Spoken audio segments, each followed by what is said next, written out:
Hey, this is Rick Harsh, and this is the cover of one of the two books that we've got coming out. I hope you could see it. I have to manipulate this little triangular thing here. Um, the book is The Year of the Plague Rat by Randall Leong, and I'm really excited that it's coming out. It's also coming out with a book called Assisted Living, which is maybe less of a novel than a book of interconnected short stories, but I don't think it really matters. It's a novel of sorts by Roberto Ontiveros, who been published before somewhere. I'm not sure where. And his book was edited by John Dixon of the Isle of Man, and these two are coming out together. Now, I'll show you the cover of that when I get the book. But this one I wanted to show you. Let's take another look at it. Let's see if you actually can see it. Yeah, I think you can. Uh, what I wanted to talk about was how this is uh, a cover that I looked at immediately and I loved it. I mean, who would not love um, rats flying all over? And and then the back um, is the without a person there. I think you can see the rats down there. Um, when I look at this later, I'll see what you saw. But the thing is, it was I showed it to a friend who really liked the cover of Assisted Living, and he didn't like this one. He said because right away he could see that it was AI, and it was generated by AI. And that turns out to be the case. I think in messages between our cover man Zach Tanner and I, he mentioned something about how I think Randall, the author, was doing the work on the cover. I'm not sure if if this is images that he came up with, but he mentioned AI, and nothing really struck me about that because AI is one of these things that's in the news all the time. I've had as many conversations about it as I really want to have after this. Maybe I'm indulging myself here then. Uh, because there are certain things that happen in our lives, technological, so on. I don't want to have a conversation about the benefits of social media. I know that the smartphones are a horrible thing for youth.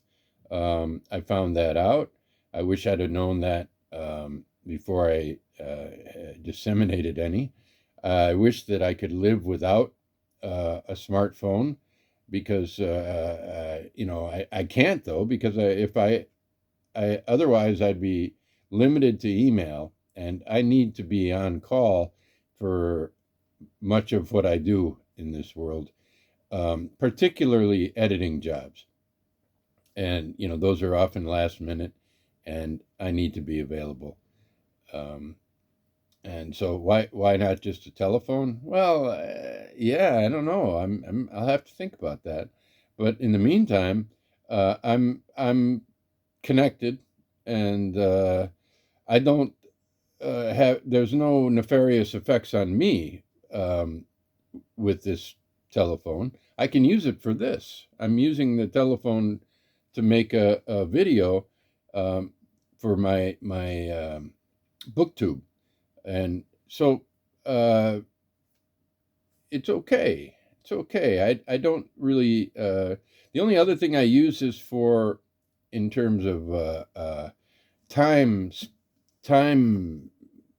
I wouldn't call it wasting, but time spent on this. I probably spend close to 2 hours a day reading or listening or watching news. Um, since Gaza, and since that atrocity erupted. Um, so I I'm I don't think any of that is wasted time. But I do know that if you are uh, younger, um, you get grabbed by nonsense, and I even know people of mature age who are TikTok watchers, great friends of mine, people I admire, and I think maybe they're wasting time, but they're already pretty well formed in terms of their worldview and their personal moral structures and so on. So I don't know how much damage it does, but that it's a kind of conversation that I really don't want to have anymore. I like to, when technology slams its way into my life, I like to leave it out of my novels. You won't find a smartphone in any novel except the one I'm writing now, and even that I'm not sure if I'm telling the truth about this novel. I'm not sure, but the main thing I want to talk about in terms of AI, which I've gotten a lot of emails about. Like for instance, I got an email from a very talented musician who showed me.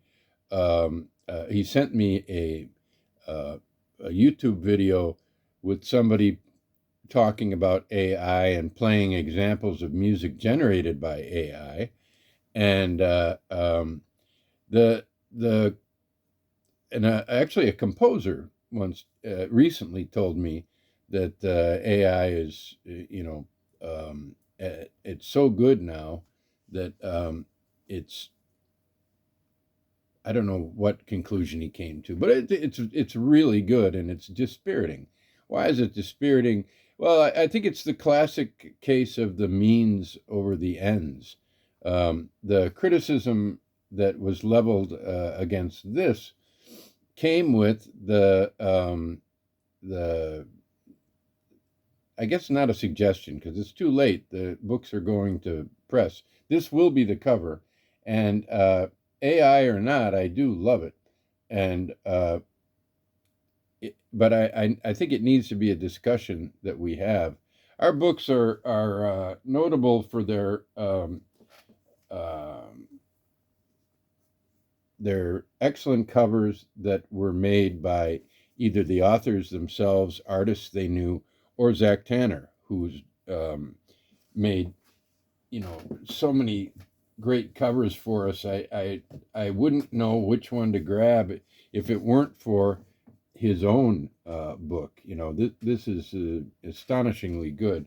Uh, and also, here's another one that Zach did. I think this was the first one that I thought, wow, this guy really is an artist. And the Chandler Broussard's "Wake Up, We're Almost There." Um, and was which when it came out was this color, so there it is. Everything on here has a meaning, and it was just really a work of absolute genius.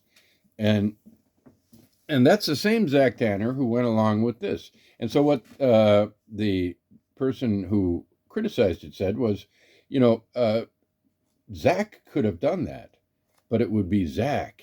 And I don't know how he put it. He worded it really well, this critic, but he made a good point that now it's of this era, basically the same throwback um, type of art, and he could easily have um, done the same thing that AI did, only done it better, and we would know that the end product required the craft and genius of Zach Tanner. And oh, by the way, about the book itself, I've read much of it, not that much, but I mean, I the guy is really a brilliant writer, and Zach says he's a genius. I have to tell you that now. Year of the Plague Rat by Randall Leong. Zach Tanner calls the guy a genius. So that's not my point.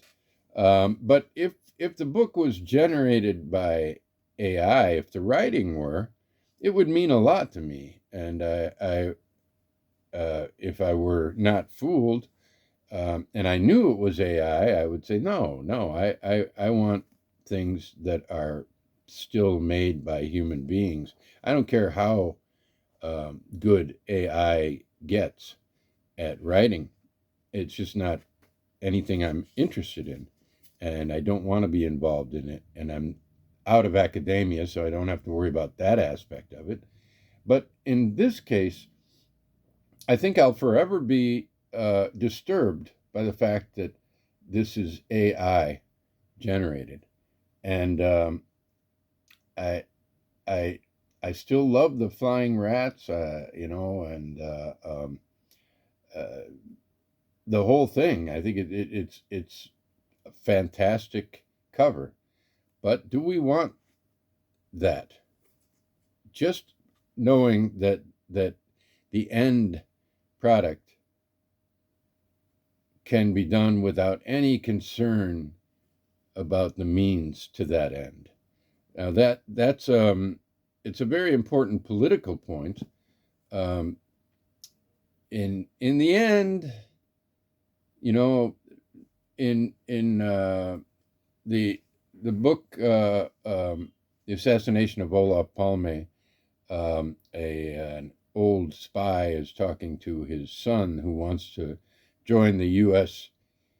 Military to fight in Vietnam, and he gets a lecture from his papa about how unimportant Vietnam is at that time in the 60s. What he's saying, basically, he's a Western European spy, and he says this is where the real battle is because it's an economic battle. And in the end, given the power, the economic power of the United States, Vietnam they will be independent one way or another, but they will come to us, the U.S.